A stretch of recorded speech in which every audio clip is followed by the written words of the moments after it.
Welcome, Joe here from Way Scarff Ford. Today we're going to talk about this awesome 2021 Tesla Model Y Performance. One amazing compact crossover, and with the performance upgrade, this thing is really quick and it can actually put a lot of purpose-built sports cars to shame. 0 to 60 is right around 3.5 seconds. I think top speed is like 150, 160 miles an hour. It's really quick, a lot faster than probably you'd ever want to go on public roads. But even up to the speed limit, or up to 100 miles an hour, there are very few vehicles that can keep up with this. The thing with electric motors is that they make their power instantaneously, where a gas engine has to rev, the transmission has to shift into the appropriate gear. So even in gas performance cars, there's a little bit of hesitation before the vehicle takes off, but as soon as you hit the throttle in this thing, it just takes off instantaneously. It's unlike any gas car driving experience when you're driving a performance EV. And it's also very practical. You have a very spacious interior with dual motors. Not only does it make it really quick, because it's like having two engines, but it also makes it all-wheel drive, so it does great in wet slippery weather. It does good in the snow as well. This one has performance, tires on it. So if you're really going to drive in the snow, you probably want all season or winter tires. But that's easily done. You have this nice clean sheet design on the Model Y Performance. And this thing is very successful. When the model first came out for 2020 model year, Elon anticipated it becoming the best-selling vehicle in the world, and he was right. In 2023, it became the best-selling vehicle in the world. Not the best-selling EV, best-selling vehicle, best-selling car in the world. And then in 2024, in the United States, which is a very competitive market, usually the top-selling vehicles in the United States are the Ford F-Series and I think the Toyota RAV4. So you had the Ford F-Series and the Toyota RAV4, which were the best-selling vehicles in the United States. But now, for 2024, the Model Y is the best-selling vehicle. Not best-selling EV, best-selling vehicle in the U.S. So those people, those electric car naysayers, well, I don't think the technology is there yet. I'm going to wait till the technology gets there before I buy my EV. Well, for an EV to become the best-selling car in the world and the best-selling car in the U.S., outselling many great gas-powered vehicles, I think the technology is there. So when fully charged, you have a range of about 300 miles, but that can be a little bit deceptive because this one's equipped with lithium-ion batteries. So there's a lot of different battery technology in EVs. Two of the most popular ones is lithium-ion batteries or lithium iron phosphate, like iron, like I'm pumping iron. Most people just call them LFPs because they're easily mixed up. So you have lithium-ion batteries and you have LFP batteries. LFP batteries are generally heavier, but they're less expensive to make. They're not as energy dense. They don't hold as much electricity for the size of the batteries. Where the more performance-oriented EVs like this one has the lithium-ion batteries. So, batteries are kind of like the engine in the car. You can have like the Eco, Toyota Prius engine, or you can have the high horsepower engine like in this Model Y Performance.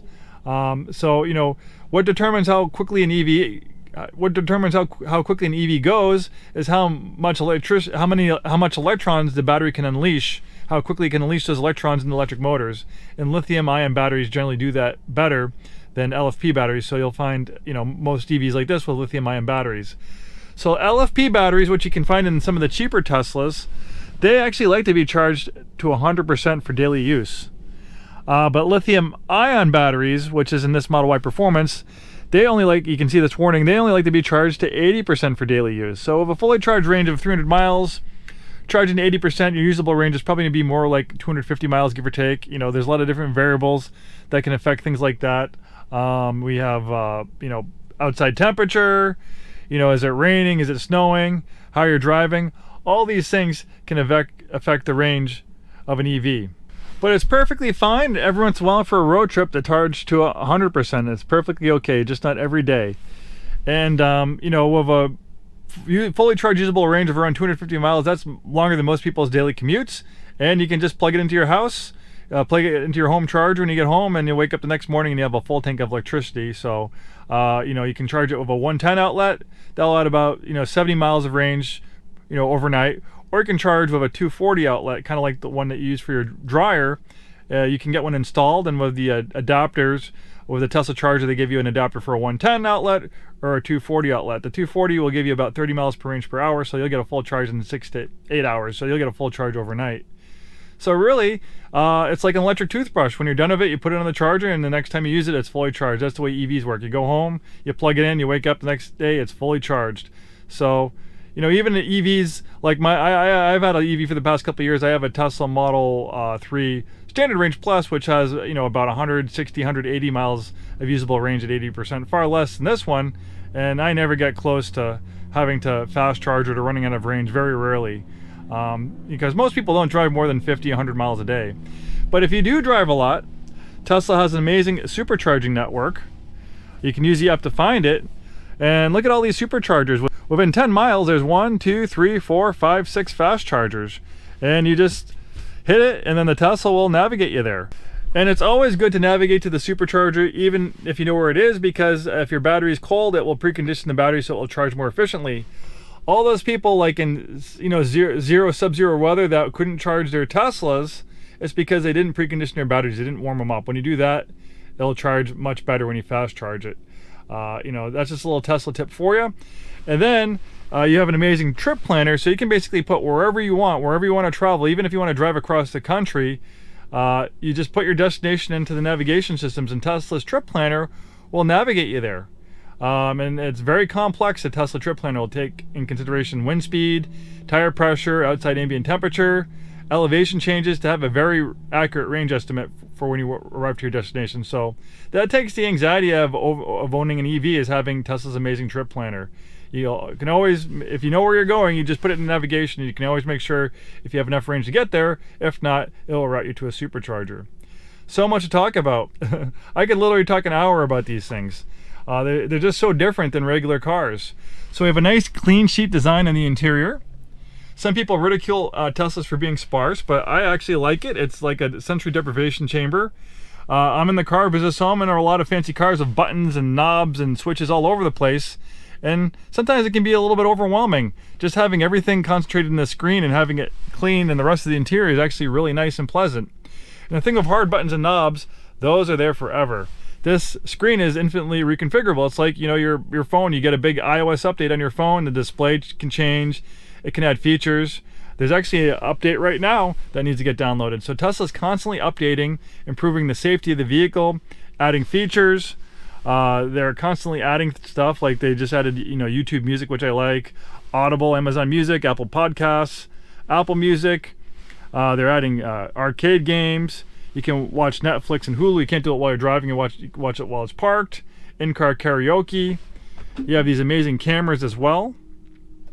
And you have a 360 dash cam. So when you have a data drive installed into the glove box, you can get one from Tesla. You can install your own. It's like a USB flash drive. Basically, it's like a rolling 360 dash cam. This Tesla has 8 cameras, so it's constantly recording while you're driving. So if you get in an accident, you get a ticket, someone runs into you, it's all going to be caught on camera. So maybe if it's not your fault you got into that accident, maybe it's not your fault you got the ticket, well, you have proof. And while it's parked, you have Sentry mode, so those cameras will record anybody near the vehicle. Sometimes it can be a little overwhelming, like I'll wake up and I've had like 30 Sentry events just because it's my cats walking around the driveway. And you can always shut it off and deactivate it at your home. But it's also really nice if you're worried about your car getting vandalized or key. It records everything outside and inside. Pretty amazing stuff. Not too many other vehicles that have features like that. We have autopilot, which is Tesla's amazing traffic aware cruise control, which allows the vehicle to brake, accelerate, and turn in its own lane. I know full self-driving gets a lot of press, but autopilot is kind of like full self-driving light. It's not going to make left and right turns. It's not going to stop for red lights. But if you're traveling in your lane and you're in stop-and-go traffic, you can drive a long time on autopilot, especially in stop-and-go traffic. And it works on regular roads. You have to be extra careful using on regular roads. But once you get used to it, it's rather nice to have the car work for you. Where a lot of advanced ADAS systems and other vehicles only let them use on the highway, Tesla basically lets you use autopilot anywhere it can read lane markings in the road. I use it all the time driving Teslas. And it's one of the things that drove me to get a Tesla was the amazing autopilot. I've been spoiled so much by it. A lot of times when I take, company vehicles on errands, I end up taking a Tesla, especially when driving the highway, because, me having to drive the vehicle myself and not have the car do the work for me, you get spoiled by it. So pretty awesome stuff. I can literally go on and on. So we have the amazing over-the-air updates, clean sheet design in the interior. Very comfortable supportive seats. This Model Y Performance is very clean condition. It's a clean Carfax vehicle. It's in beautiful shape inside and out. With the Model Y Performance, you get a little bit of a lower suspension, you get a more aggressive wheel and tire package, you get performance brakes. I love the minimalist design of the Model Y. It's inspired by the Model 3. It shares its platform with. The Model Y is basically like a crossover version of the Model 3.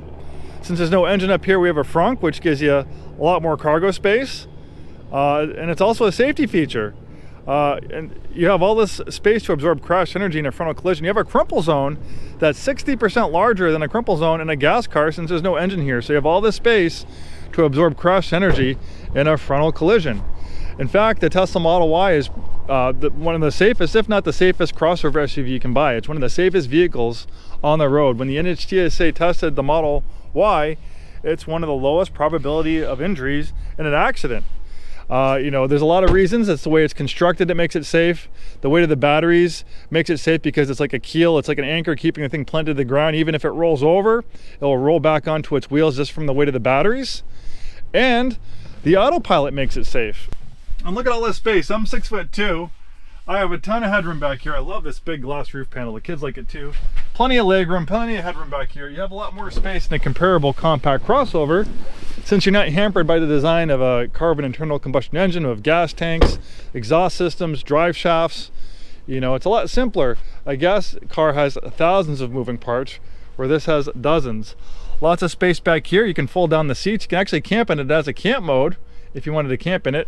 I actually watched this one thing about this guy who was actually living in his Model Y using the camp mode. I don't think I'd want to live in my Tesla, but you know, if you like to camp, you know, it's pretty comfortable actually with how much space it has. And then going back to safety, one of another safety feature is the autopilot. Like there's a lot of naysayers you hear in the news saying how dangerous autopilot is, and oh, this Tesla got in an accident with full self-driving and hit a pedestrian, there's going to be an investigation. Well, Tesla actually just released its data on autopilot, and Tesla operating on an autopilot averages one accident for every 7 million miles driven. One accident for every 7 million miles driven. I think that's it. It's either 6 or 7 million miles. But you can check me on this. You know, go look it up yourself. It's either 6 or 7 million miles driven. Where someone driving in a car, driving themselves, that's one accident for on average every 500,000 miles driven. So the data proves that the autopilot makes it far, far safer. It's like an extra line of protection. The car has 8 cameras around it, constantly looking around, looking at traffic, not getting distracted like us human drivers with cell phones, drinking coffee and stuff like that. And basically you're like the supervisor. You're still paying attention, but you're just sitting there supervising while the car does the work for you. Well, there we have it, a beautiful example of a 2021 Tesla Model Y Performance. This one is in especially nice condition. If you're in the market for a Tesla Model Y Performance, check this one out. If you're just looking for information, hopefully this is informative. If you're looking at this one specifically, hopefully this one's still available because this is a really nice, clean, beautiful example. Thanks so much for taking the time today to watch this video. Hope to see you soon, and have a wonderful day.